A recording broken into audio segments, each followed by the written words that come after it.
Welcome to MS ఇన్ఫా projects. మనకి site వచ్చేసి మనకు అపార్ట్మెంట్స్ అండి. మనకు హైదనగర్కు జస్ట్ 2.5 కిలోమీటర్లు ఉంటుంది. కుంట్లూరు కిందికి వస్తుంది. ఇది మనకు నాగోల్ బండ్లగూడ రూట్కి 200 మీటర్స్లో ఉంటుందండి. ఇది మనకు 50% కన్స్ట్రక్షన్ కూడా అయిపోయిందండి. 2 బిహెచ్కే 3 బిహెచ్కే అపార్ట్మెంట్స్ ఇవి. మనకు ఇది చూస్తే మన కింద కూడా పార్క్ ఇస్తున్నారు. ఒకటి ఓపెన్ టెర్రస్లో ఒక పార్క్ ఇస్తున్నారు.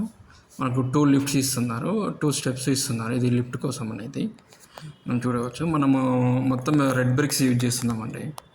సో మనకు పొజిషన్ కూడా నెక్స్ట్ మార్చి ఆర్ ఏప్రిల్లో పొజిషన్ ఇచ్చేస్తున్నాము. సో ఇది మనకు లిఫ్ట్ అనేది ప్లస్ మనకు స్టెప్స్ అవి.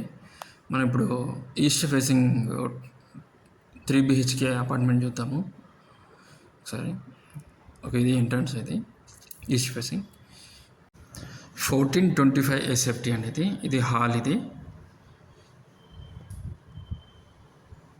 ఒక బెడ్రూమ్ అయితే మనకి.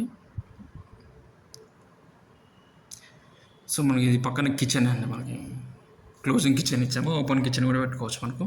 అది వాష్ ఏరియా. ఇది మనకు బాల్కనీ అండి. ఇది పక్కన మనకు హౌసెస్ కూడా ఉన్నాయి, చూడవచ్చు. మనకి రెసిడెన్షియల్గా ఫుల్ డెవలప్డ్ అయింది ఇది. సో మనకి రెంట్లు కూడా 7,000 to 8,000 వరకు ఉన్నాయండి.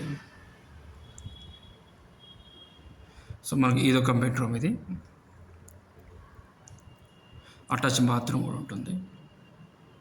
అటాచ్ బాత్రూమ్ ఇది.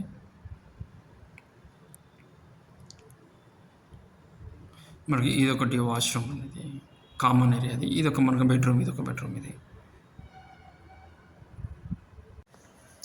నెక్స్ట్ మనం ఇంకోటి 2 బిహెచ్కే చూద్దామండి.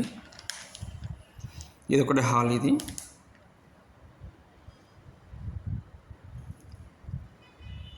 ఇది ఒక బెడ్రూమ్ వస్తుంది మనకి. అంత ఓపెన్ ఏరియా. ఇది మన కామన్ వాష్రూమ్. ఇది ఒకటి మాస్టర్ బెడ్రూము. ఇది ఒకటి మనకు వాష్ ఏరియా. సో మనం ఇక్కడ కూడా మొత్తము రెడ్ బ్రిక్సే యూజ్ చేస్తున్నామండి. ఇది కామన్ ఏరియా. ఇది కూడా ఇదంతా హాల్ అండి. ఇదంతా హాల్. Thank you everyone.